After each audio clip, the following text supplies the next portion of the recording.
ये सब आप लोग जानते हैं कि आपका कंप्यूटर एक ऑपरेटिंग सिस्टम के यूज से ही काम करता है ना। Today, the technologies are changing at a fast speed where computers are widely used.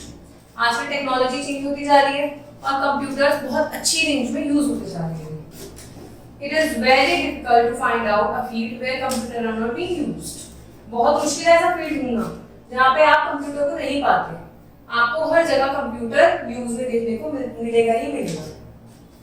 On the other hand, we will have to think what makes the computer functionable. भाई अब हम बहुत ज्यादा कंप्यूटर यूज कर रहे हैं, हर फील्ड में हमें कंप्यूटर देखने को मिल रहा है, तो हमें तो देखना चाहिए कि कंप्यूटर काम किस तरीके से करता है कैसे फंक्शनिंग होती है। Obviously, there must be some system which make the computer to work. भाई कंप्यूटर के अंदर भी तो कोई सिस्टम होता होगा जिस पे कंप्यूटर काम करता है, जो फंक्शन है कंप्यूटर का कुछ तो होता होगा ना जिस पे वो काम करता है। This may not be visible from outside. बाहर से तो वो नहीं दिखता। You must have got an idea that we are talking about a system which make the computer functionable. भाई अब आपको थोड़ा बहुत आइडिया वाला होगा कि कंप्यूटर जो फंक्शनेबल होता है किसके थ्रू होता है, कंप्यूटर को फंक्शनेबल कौन बनाता है? Operating system. An operating system is an integrated set of programs that manage the various resources and overall operations of a computer system. Operating system का क्या काम होता है, कहाँ होता है? पहले एक सेट ऑफ प्रोग्राम होता है, वो आपके कंप्यूटर के अंदर होता है। बहुत सारे इसमें रिसोर्सेज होते हैं और बहुत सारे ऑपरेशंस होते हैं जो कंप्यूटर सिस्टम के अंदर ये डील करता है। It is designed to support the various activities of the computer system. आप लोग देखते होंगे कि कंप्यूटर में बहुत सारी एक्टिविटीज कर सकते हो, कैलकुलेटर यूज कर सकते हो, पेंट यूज कर सकते हो, एमएस वर्ड, गेम खेलना, इंटरनेट यूज करना, बहुत सारी एक्टिविटीज आप करते हो। तो ये सब जो प्लानिंग होती है, ये सब जो एग्जीक्यूट होता है, ये ऑपरेटिंग सिस्टम के थ्रू एग्जीक्यूट होता है। Its prime objective is to improve the performance and efficiency of a computer system. It makes a computer system user friendly. इसका काम होता है कि कंप्यूटर जो भी यूज कर रहा है वो एक यूजर फ्रेंडली तरीके से, बहुत अच्छे तरीके से उसे यूज कर पाए, एक फ्रेंड की वे उसे यूज कर पाए।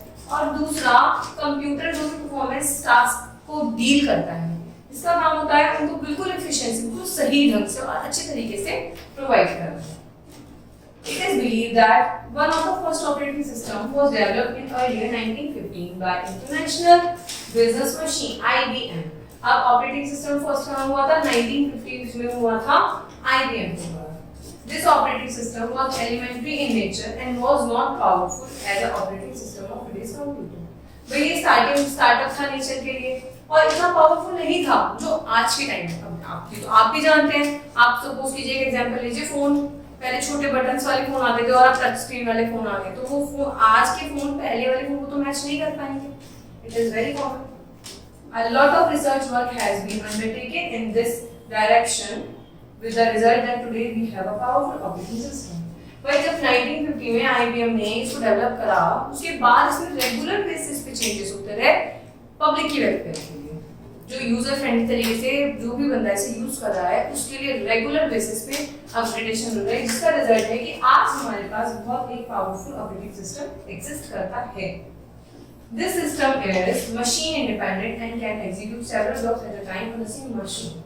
भाई ये मशीन इंडिपेंडेंट है, मशीन पे ही डिपेंडेंट है और एक टाइम में बहुत सारे टास्क कर सकता है, जो आज आप लोग भी कर सकते हैं और देखते भी हैं इस चीज को। The main idea of all this research involved in the development of operating system was to minimize the idle time of a computer system. इसको करने का ज्यादा तरीका ये था कि ज्यादा से ज्यादा जो हम कंप्यूटर में टाइम लगाते हैं वो टाइम कम लगाएं और काम जल्दी हो पाए। An operating system is referred by many names by different manufacturers of computers.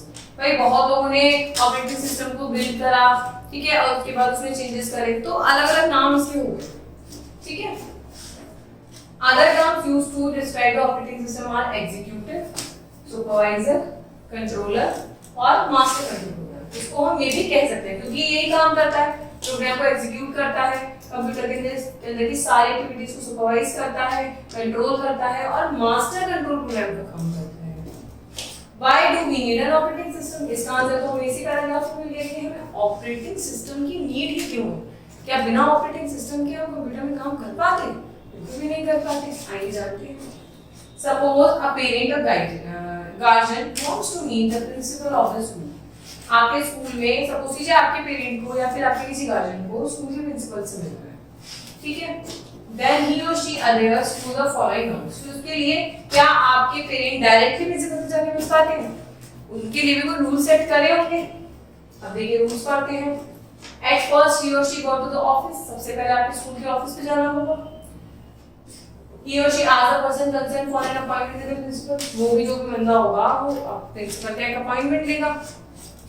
He or she takes the note instruction and report the personal assistant PA of the principal। अब ये वाला जो बंदा है, जो कंसर्न पर्सन है, ये principal के PA से बात करेगा, पर्सनल असिस्टेंट से। As per the instruction of PA, he or she meet the principal and interacts with the principal regarding the performance of his or her child। अब सबसे पहले क्या हुआ? आप सब कुछ कीजिए, आपके पेरेंट्स को प्रिंसिपल से मिलना है, ठीक है। आपके पेरेंट्स सबसे पहले कहाँ जाएंगे? स्कूल ऑफिस में जाएंगे या रिसेप्शन एरिया में जाएंगे?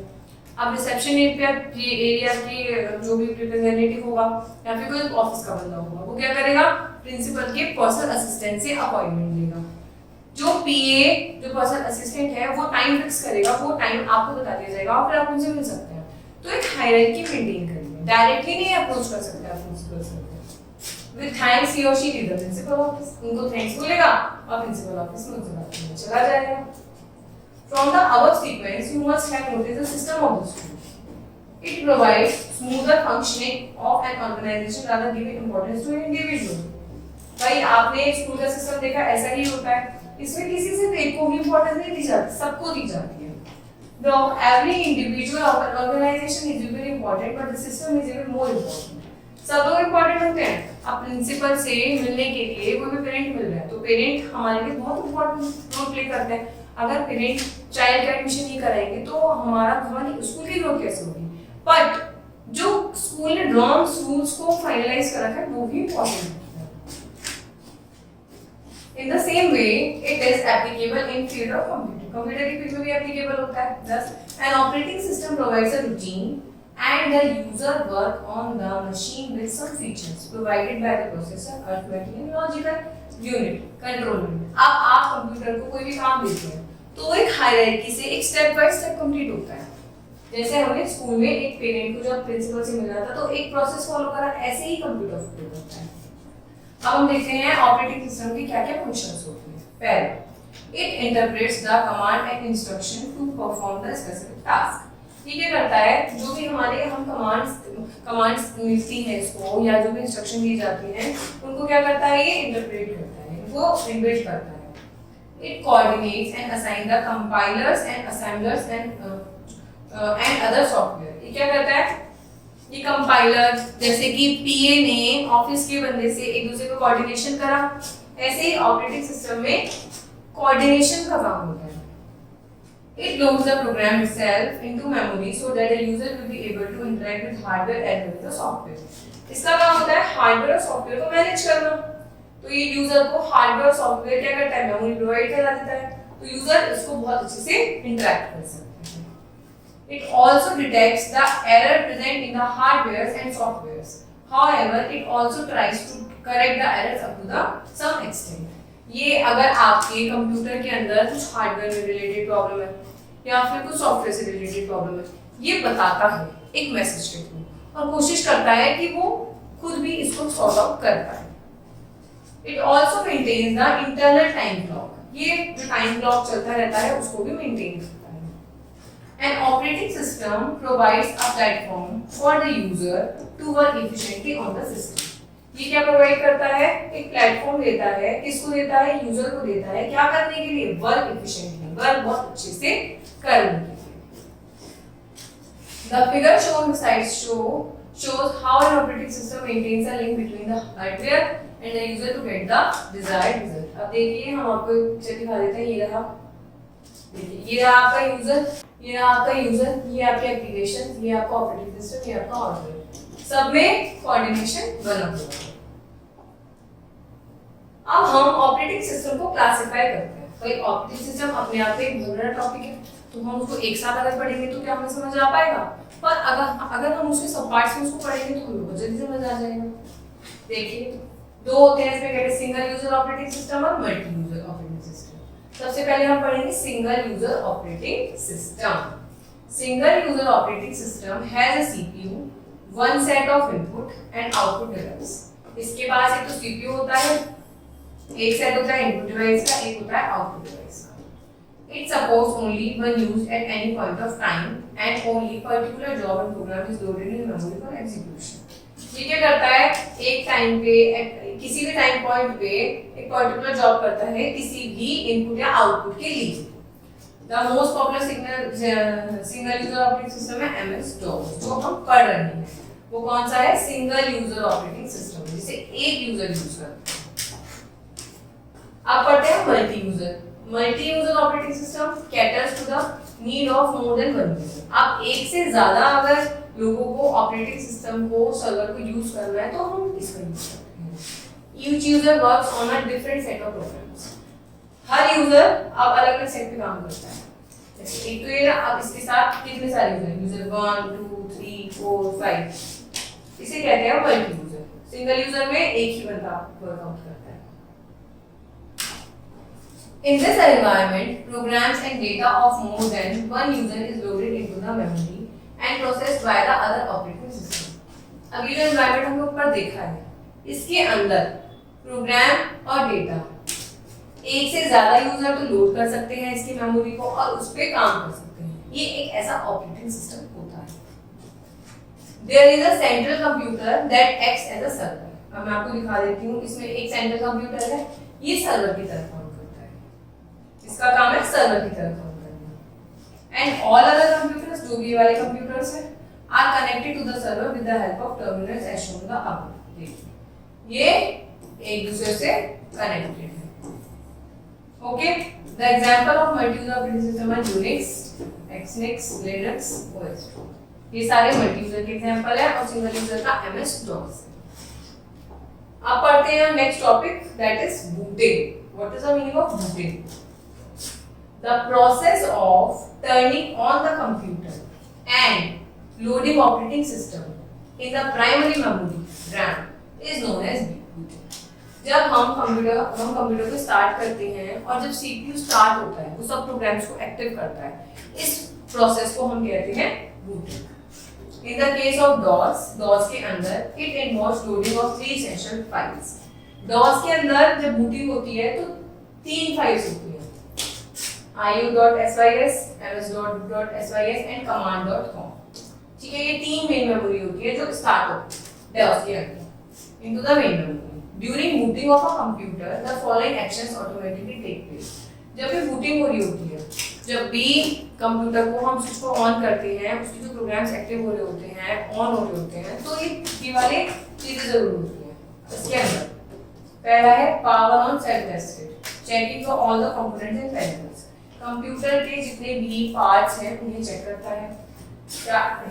रोम को read only memory, basic input output system, सबको क्या करता है, एक प्लेस देता है।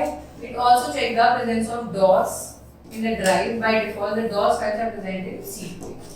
जो हमारी DOS की फाइल्स होती हैं वो हमारी कहाँ होती हैं, हमारे C ड्राइव में होती है। ये हमेशा याद रखना है आपको। और इसके अंदर क्या होता है, ये सारे कंपोनेंट्स को चेक करता है और रीड ओनली मेमोरी में इनपुट और आउटपुट सिस्टम को एक्टिव करता है।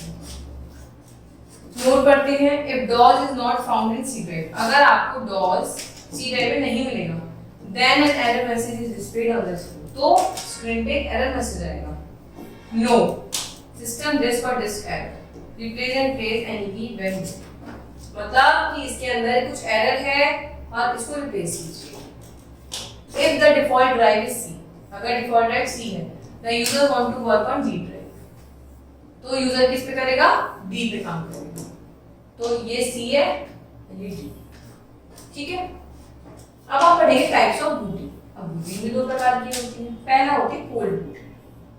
It is a normal procedure of starting a computer system. ये बहुत नॉर्मल प्रोसीजर है जब हम कंप्यूटर को स्टार्ट करते हैं। As soon as we turn on the computer, it activates ROM and then check the RAM part. It also performs as a test on the peripheral to ensure, मतलब ये start होता है, हम turn on करते हैं, पहले रोम पे काम करता है, रोम को एक्टिव करता है, फिर रैम पे काम करता है, फिर उसके बाद कंप्यूटर के जितने भी पेरिफेरल पार्ट्स हैं, that all peripheral part devices are working properly, जैसे कि आपका माउस, कीबोर्ड, स्पीकर, जॉयस्टिक, ये सब काम कर रहे हैं नहीं कर रहे। If anything is wrong, it displays an appropriate message, otherwise it displays the system is ready for the user. अगर कोई प्रॉब्लम होगी किसी भी पेरिफेरल डिवाइस में, रैम में, रोम में, किसी चीज में, तो ये एरर दिखा देगा। अगर नहीं, बिल्कुल सब कुछ ठीक होगा, तो ये दिखाएगा the system is ready for user, मतलब सिस्टम यूजर को यूज करने के लिए रेडी। सेकंड हम पढ़ते हैं वार्म बूटिंग। वार्म बूटिंग किसे कहते हैं? Sometimes it is so happen that the computer stop working or does not respond to the commands given by the user. कभी-कभी ऐसा होता है कि कंप्यूटर वर्किंग करके स्टार्ट कर देता है, जिसे हम कहते हैं हैंग हो रहा है हमारा कंप्यूटर, तो कभी-कभी कंप्यूटर ऐसे वर्किंग करके स्टार्ट कर देता है तो कमांड का हमारा रिस्पॉन्स ही नहीं देता हमको। In such cases, ऐसे केसेस में we need not switch off the power to shut down the system. हमें कंप्यूटर को तुरंत शट डाउन नहीं करना चाहिए, पावर ऑफ का बटन नहीं दबाना चाहिए। We can restart the system by using the restart button or pressing Ctrl और Delete key together. हमें क्या करना चाहिए? कंप्यूटर को रीस्टार्ट करना चाहिए, या फिर शॉर्टकट कीज में हम कंट्रोल और डिलीट की को अगर हम एक साथ प्रेस करेंगे तो भी हमारा सिस्टम रीस्टार्ट हो जाएगा। This process is known as warm booting. इसके अंदर in warm booting it ignores the routine checkup of the peripherals, it restore the program which are present in RAM part. अभी इसके अंदर ये पेरिफेरल जो keyboard mouse इनकी कोई checking नहीं करता, तो रैम के अंदर दिक्कत है कि उसको फॉलो करता। अब हम पढ़ते हैं इंट्रोडक्शन टू MS-DOS। अभी तक हमने देखा कि किस तरीके से कंप्यूटर की पेरिफेरल डिवाइसेस काम करती हैं, किस तरीके से बूटिंग होती है, किस तरीके से और प्रोसेस होता है। अब हम देखेंगे introduction of MS-DOS। An operating system is the basic software, बहुत बेसिक सॉफ्टवेयर है ये, which is essential needed to control a computer.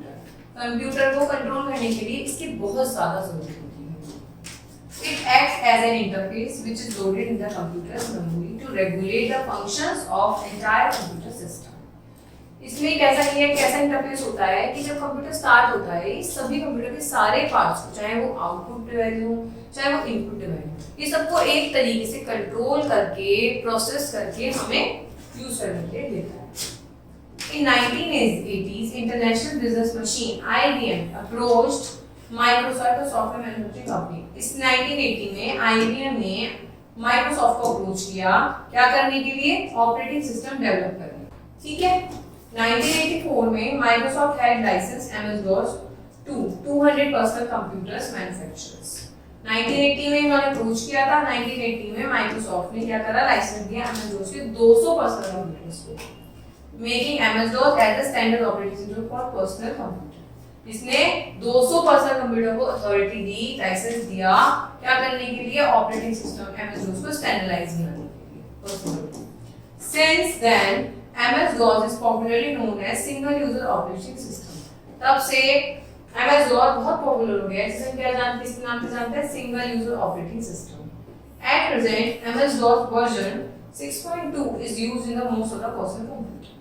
आज के टाइम में बहुत सारे कंप्यूटर में MS-DOS है 6.2।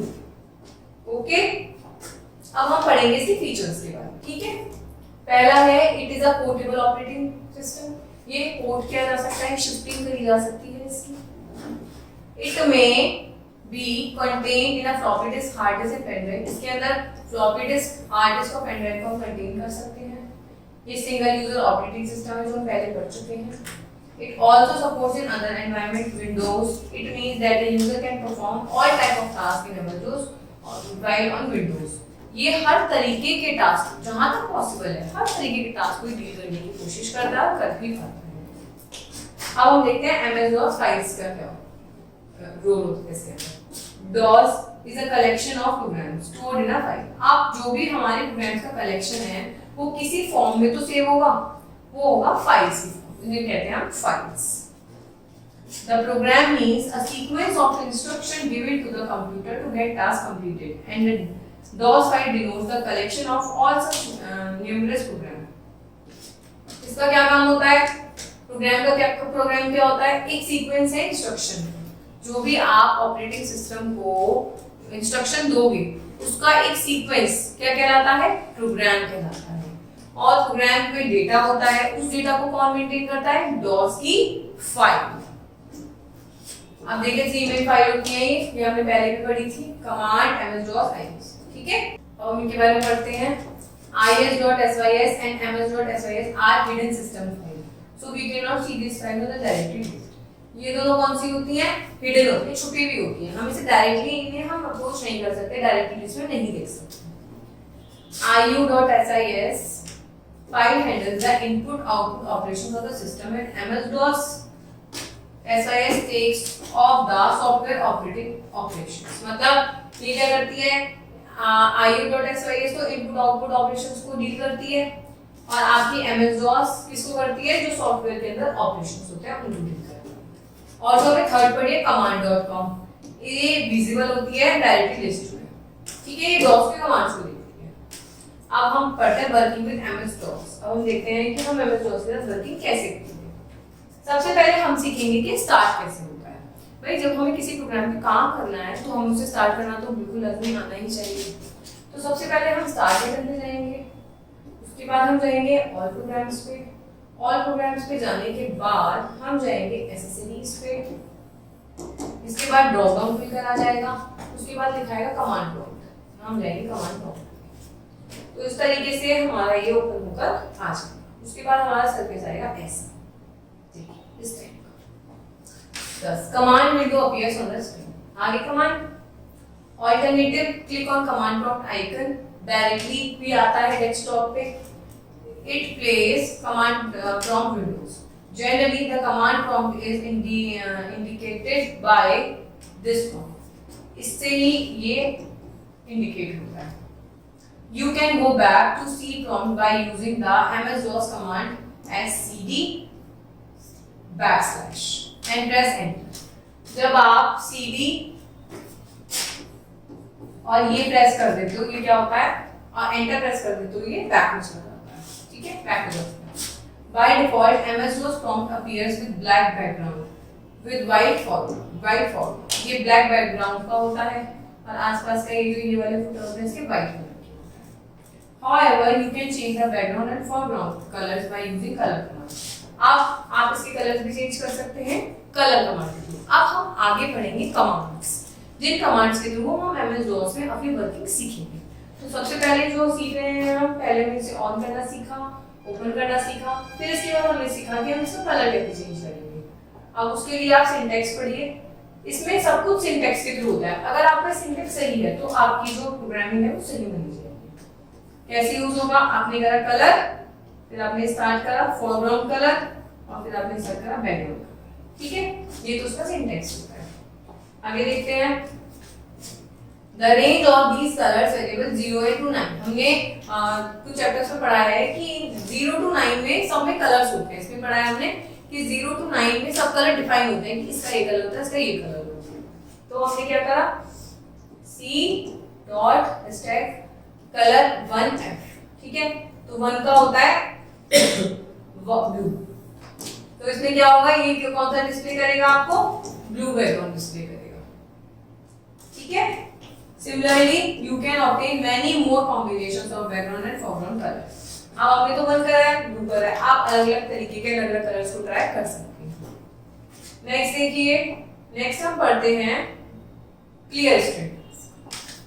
Now you can perform various task on this system. अब इसकी स्क्रीन पे आप बहुत सारे टास्क को परफॉर्म कर सकते हैं। जैसे देखिए इसमें लिखा हुआ है हिंदी, अगर आप इसको पढ़ना चाहें तो आपके देखिए 0 है, ब्लैक कलर 1 है, ब्लू कलर 2 है, ग्रीन कलर 3 है, उपमा कलर, देखिए सारे कलर्स हैं। ms.dos कमांड्स पढ़ते हैं। ms.dos कमांड दो टाइप की होती है, पहले तो होती है इंटरनल कमांड, दूसरी होती है एक्सटर्नल कमांड। एक बाहर की साइड कमांड को वो किया जाता है, एक अंदर की साइड। इंटरनल में पढ़ते हैं, internal command are available in command.com। इस फाइल के अंदर आपको इंटरनल कमांड सारी मिल जाएगी। At the time of booting, booting के टाइम, बूटिंग समझाया था क्या होता है, एक प्रोसेस होता है कंप्यूटर को स्टार्ट करने का। These commands are loaded in the memory। ये जो कमांड्स हैं सारे इंटरनल कमांड जो है उसके अंदर की कमांड मेमोरी के अंदर ओपन होते हैं, लोड होते हैं। Hence internal command are also known as memory resident command। Internal command को आप क्या बोल सकते हैं, मेमोरी रेसिडेंट कमांड, जहां मेमोरी रहती है। इसके अंदर कौन कौन सी कमांड आती हैं, cls, date, time, rand, del, erase, direct, md, cd, rd, prompt, copy, copycon, password, ये सारी इसके अंदर, ये सारी आपकी कौन सी हैं, ये आती हैं इंटरनल कमांड्स। ठीक है, अब हम देखते हैं एक्सटर्नल कमांड क्या होती है। To execute these command we have to provide the program from outside. हमें बाहर से कंप्यूटर को एक्सटर्नल है तो प्रोग्राम देना पड़ेगा। These commands enable us to work on any application software package in our computer। अब ये कमांड कहाँ काम करती है? हमारे फोन, हमारे टीवी, हमारे कंप्यूटर के अंदर कोई एप्लीकेशन सॉफ्टवेयर पैकेज हो गई उस पे काम करती है। कॉमनली यूज्ड एक्सटर्नल कमांड कौन सी होती है? फॉर्मेट, लेबल, री, डायरेक्टरी, एडिट, एंट्री, मूव, ये सारी आपकी कौन सी कमांड होती है? External command. अब हम पढ़ते हैं डायरेक्टरी कमांड, जिसे हम शॉर्टकट में कहते हैं DIR। DIR is very important internal DOS command हमने पढ़ा है अभी। It includes the information regarding the file size, time, date, number file stored on the disk and the free space. It also displays files and the subdirectories. Thus, we can say that directory is an index table of the content of a disk. वह directory आपको आपकी file का name, आपकी file का size, आपकी file का path, ये सब कुछ, सब डायरेक्टरी की कहाँ कैसे सेव हुई है, ये सब कुछ आपकी फाइल के बारे में आपको डायरेक्टरी से पता चलता है। इसको आप इंडेक्स भी कहते हैं। जैसे आप लोग अपनी कॉपीज में सबसे आगे इंडेक्स बनाते हैं ना, अपने चैप्टर में यहाँ पर रखा है, चैप्टर में यहाँ पर रखा है, ऐसे ही डायरेक्टरी होती है हमारे MS DOS के अंदर। इसका सिंटैक्स है C/dir, फिर आप यहाँ पे एंटर, जो भी आपको चाहिए, आप जो भी पहला आपको चाहिए आप एंटर कर दीजिए। It shows all the files, directory and subdirectory of C drive। अब ये C drive में होती है, आपने पहले भी पढ़ा है। तो क्या शो करेगी? सारी डायरेक्टरी और सारी सब directories. Similarly, you can also see the content of other drives। आप अदर ड्राइव्स का भी कंटेंट देख सकते हैं। अब हम देखते हैं डायरेक्टरी कैसे काम करती है और कितने टाइप की होती है। दो टाइप की होती है, रूट डायरेक्टरी, सब डायरेक्टरी। अब पढ़ते हैं क्या क्या होती है। It is created automatically when you format a disk and start keeping files in it। अब आपने अभी क्या करा, डिस्क को बिल्कुल फॉर्मेट कर दिया, खाली कर दिया, और फिर जब आप फाइल्स बनानी स्टार्ट कर रहे हैं तो आपको फाइल सेव करने की जरूरत नहीं पड़ रही है। इस रूट डायरेक्टरी के अंदर वो ऑटोमेटिक आपकी फाइल सेव होती रहती है। You can also create new directions on it, directories on it। इसके अंदर भी आप नई डायरेक्टरीज बना सकते हैं। Root directory is very highest level directory and this is the directory you see when you start MS DOS।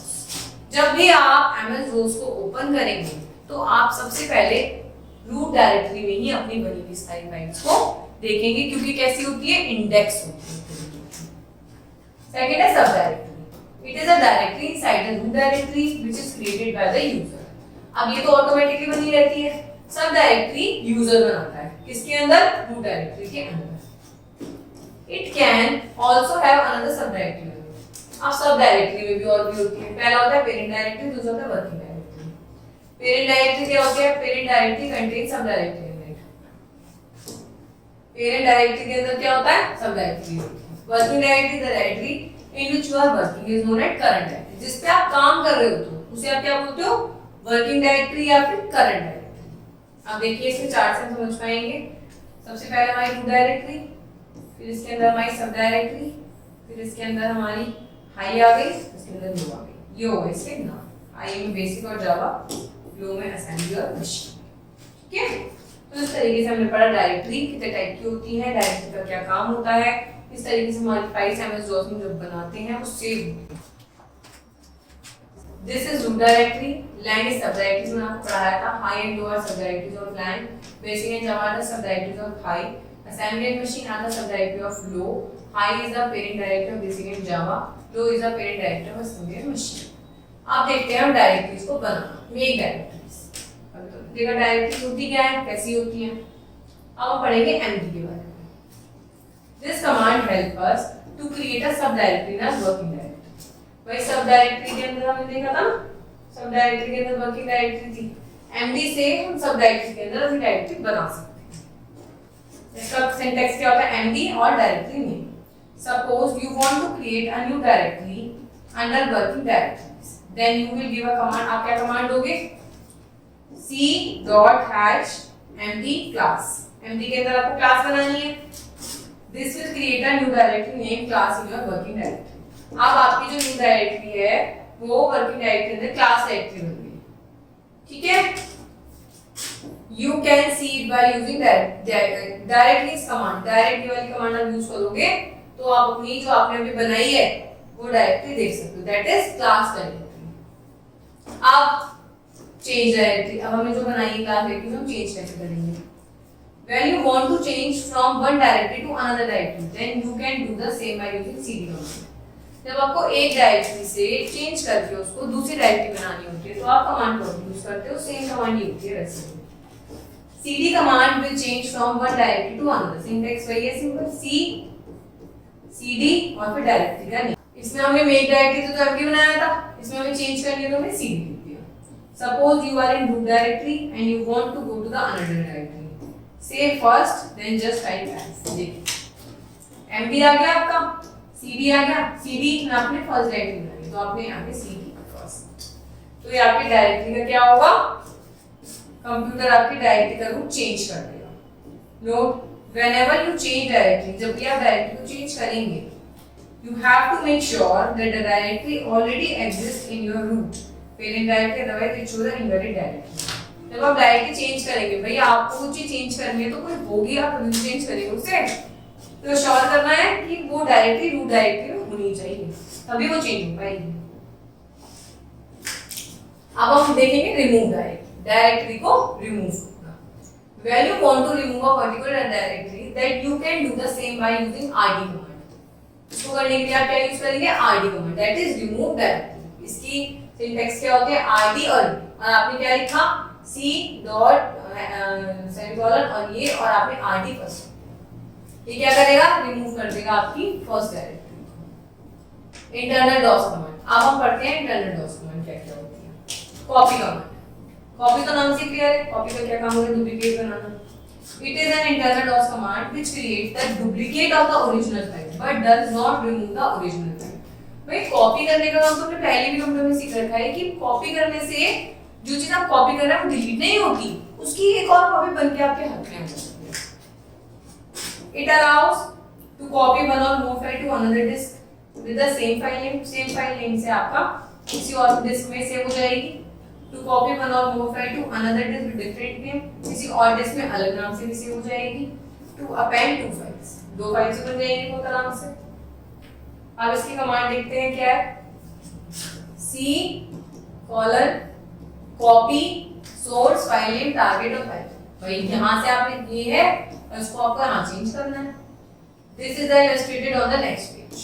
Suppose you want to copy class text file from root c to a drive, मतलब root c drive में से ये आपको a में copy करनी है और a में कहां कॉपी करनी है? हार्ड डिस्क में, floppy disk. Then the command क्या होगी? c कॉलन और आपने स्लैश लगाया कॉपी, कॉपी का करना है आपको, ये करनी थी कॉपी तो आपने यहाँ लिख दिया और जहां कॉपी करनी है आपने कॉपी करना है। Suppose you want to copy school.txt which is in rb directory of root directory to rba सब directory of the root directory।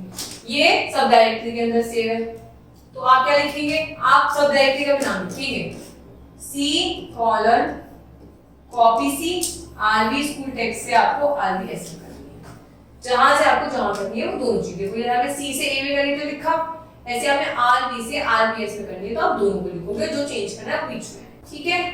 Next हम पढ़ेंगे delete del कमांड, इसका मतलब होता है delete। This is an internal DOS command used to remove unwanted files from your disk. भाई आप अपने कंप्यूटर में डिलीट कब करते हो? जब आपको चाहिए नहीं होता, रिमूव करने के लिए डिलीट करते हो आप। सिंटैक्स क्या है इसका? c colon delete a file। For example if you want to delete class text file, जिसे हमने कॉपी करा था, कहां से डिलीट करना है? rb सब डायरेक्टरी से डिलीट करना है, रूट डायरेक्टरी।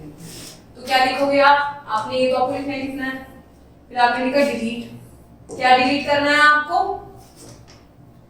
कहां है ये? c में है, rb में है, तो c rb और आपने ये नाम, ठीक है।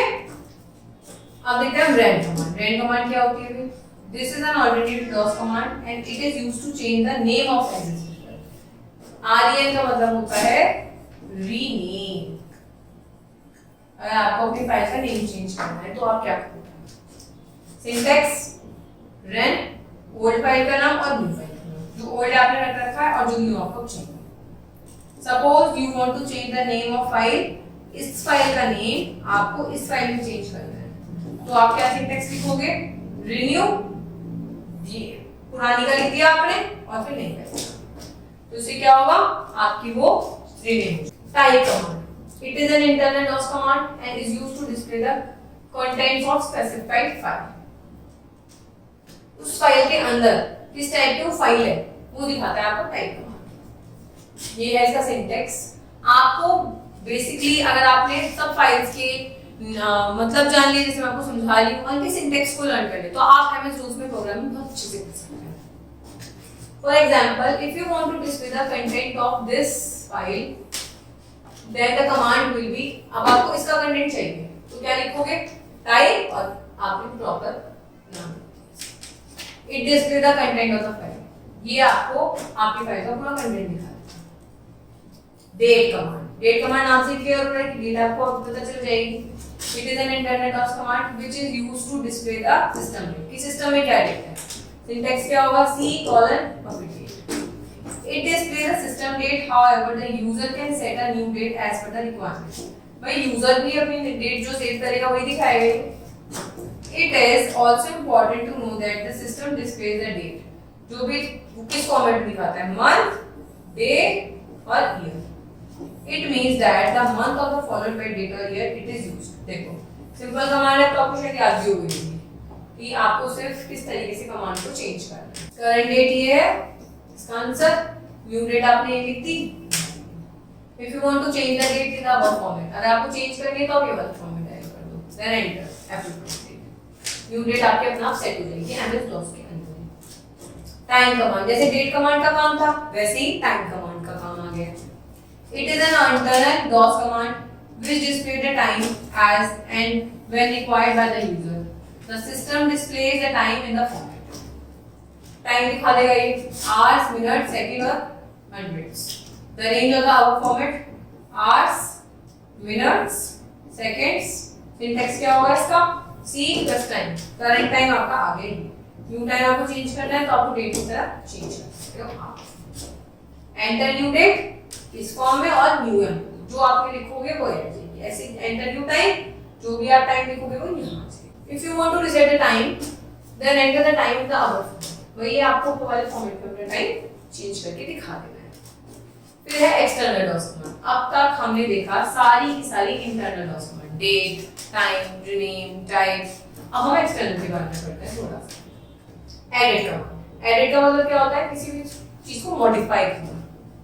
It is an external DOS command and it is used to modify the content of the specific file. कोई भी स्पेसिफिक फाइल है उसका आपको अगर कंटेंट मॉडिफाई करना है, चेंज करना है, तो आप एडिट कमांड का यूज करोगे। इसका सिंटैक्स क्या है, सिंपल, या तो लगा ही हो हर जगह पे, एडिट और फैक्टर ही, ठीक है। अब for example if you want to modify the content of the specific file then the command will be written as, ये आ गई, इस फाइल का आपका ये नेम है, इसको आपको एडिट करना है। ये क्या हेल्प करेगी, आपकी फाइल को मॉडिफाई करने में, या आपकी फाइल को मॉडिफाई करने में।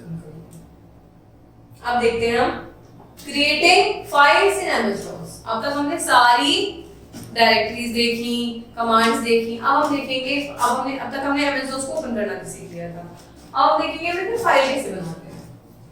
Files are the collection of data records which are kept in the system for the future use. ये तो आप सबको पता होगा कि फाइल के अंदर क्या-क्या होता है, डेटा होता है, रिकॉर्ड्स होता है, जो आपके फ्यूचर यूज के लिए कंप्यूटर में सेव होता है। Every file has a name with the extensions. The first part of the name is referred as the primary name and the extension is known as second name. The file name and the extension are separated by dot. The primary name may have maximum 8 characters whereas the secondary name has the maximum 3 characters. It is advised to give a meaningful name to the file. अब आप जब file save करते हो तो आप देखते होंगे कि आपकी फाइल में दो तरीके के नाम होते हैं। पहले पार्ट को कहते हैं प्राइमरी, दूसरे को कहते हैं सेकेंडरी। पहला जो पार्ट होता है वो नाम होता है और दूसरा जो पार्ट होता है वो एक्सटेंशन होता है कि वो फाइल आपकी कौन से एक्सटेंशन में सेव हुई है। पहला कैरेक्टर आपका 8 कैरेक्टर्स हो सकता है और जो सेकंड नेम है आपकी फाइल को 3 कैरेक्टर्स में हो सकता है। ठीक है, कोशिश करनी चाहिए कि मीनिंगफुल नेम बनाएं अपनी फाइल ताकि हमें आगे के लिए याद रह सके। इसका सिंटैक्स क्या है फाइल बनाने के लिए? Syntax copy con primary name dot extension. Suppose you want to create a file name biodata. अगर आपको बायोडाटा नाम की फाइल बनानी है तो आप क्या लिखोगे? सी कॉलन कॉपी कौन biodata text, name father's name, class, roll number, फिर आप क्या करोगे? कंट्रोल जेड करोगे। 1 files copy, thus the content of the specified is saved। ठीक है, ये कंटेंट आपका सेव हो जाएगा। मैं आपको दिखा देती हूँ स्टोरी से। इन्होंने कहा कॉपी कॉल बायोडाटा, अपनी बुक में चेक कीजिए आप, name father name class roll number, फिर आपने टाइप करा, आपकी file copy save. When we create a file using copycon, जब हम copycon कमांड से अपनी फाइल को बनाते हैं यूज करते हैं, we can move the cursor only on the left to right, on the left or to the right side. As it is line editor, we cannot take the cursor up। अब या तो आप copycon command का use करते हो तो आपका जो कर्सर है वो लेफ्ट में जाएगा या राइट में जाएगा, ऊपर नीचे वो नहीं जा सकता। ये कुछ उसके रूल्स होते हैं जो हमें फॉलो करने हैं। हमारी फाइल कैसे सेव होगी? कंट्रोल प्लस जेड से to set the content of file. अब फाइल बना ली, ओपन कर लिया, अब कंटेंट कैसे सेट करेंगे? When you have created a file, ये वाली आपने बना ली एमएस डॉस के अंदर, you want to see the content of the specific file. अब आपको इसका कंटेंट देखना है, तो आपने लिखा था, तो आप कैसे करेंगे? टाइप यूज करेंगे। This can be done as shown below. आप इसके अंदर क्या करेंगे? ये लिखेंगे टाइप लिखेंगे और फाइल का नाम लिखेंगे, तो ऑलरेडी इसके बारे में पूरी फाइल आ जाएगी। ठीक है, ये क्या डिस्प्ले कर देगा? इसका कंटेंट डिस्प्ले करेगा टाइप्स, मॉडिफिकेशन और टेक्स्ट फाइल। अब इस फाइल के अंदर आप मॉडिफिकेशन कैसे करोगे? When you want to make any modification on a content of a file, इस फाइल में अगर आपको कंटेंट चेंज करना है, मॉडिफाई करना है, तो आप कौन सी कमांड का यूज करोगे? Edit command. हमने पहले भी पढ़ा था। It is an external command which has the facility to modify the content on a file। इसका क्या काम होता है? MS DOS के अंदर फाइल के कंटेंट को एडिट करना। C edit a file name, syntax आ गया। Suppose you want to modify the file by adding more information। अगर आपको उसमें सिर्फ नेम फादर नेम क्लास करना है, बट आपको उसके अंदर फोन नंबर एड्रेस ये सब कुछ ऐड करना है, तो आप कैसे ऐड करोगे? देखिए, एडिट कर दिया आपने। When you press enter an edit window appears। अब आप प्रेस करोगे तो ये वाली विंडो हो जाएगी, एडिट होगी आपके पास। ठीक है, फिर आप उसके बाद क्या करोगे? इसके अंदर चेंज कर दोगे जो आपको चेंज करना है। आफ्टर परफॉर्मिंग द मॉडिफिकेशन, फिर आप क्या करोगे? फाइल पे जाओगे, फाइल पे जाने के बाद सेव पे क्लिक करोगे, इस पे ड्रॉप डाउन आ जाएगा सेव, तो आपकी फाइल में जो भी मॉडिफिकेशन है वो उसके अंदर सेव हो जाएगा। नेक्स्ट, उसके बाद ये वाला पार्ट मैंने आपको पहले बता दिया है, या फाइल पे टिक करोगे, मॉडिफिकेशन कर ली, फाइल पे टिक करा, इसके बाद आपने यहाँ सेव पे टिक कर दिया। फिर क्या करोगे? Right type biodata text in press enter, अपना नाम चेंज लिखोगे और एंटर प्रेस करोगे। Thus the modified content appear on your screen। जो भी आप कंटेंट अपीयर करोगे, चेंज करोगे, वो आपकी स्क्रीन पे अपीयर हो जाएगा। तो इस तरीके से हमने MS DOS के अंदर सीखा किस तरीके से हमने डायरेक्टरीज देखी, सारी कमांड्स देखी डायरेक्टरीज की, इंटरनल एक्सटर्नल, किस तरीके से हम MS DOS की फाइल को ओपन करते हैं। सिंटैक्स इस क्लास में, इस पूरे चैप्टर में बहुत जरूरी है। अगर आपने सिंटैक्स लर्न कर लिए तो आप MS DOS बहुत अच्छे से लर्न कर सकते हो, बहुत अच्छे से इस पे काम कर सकते हो। Thank you.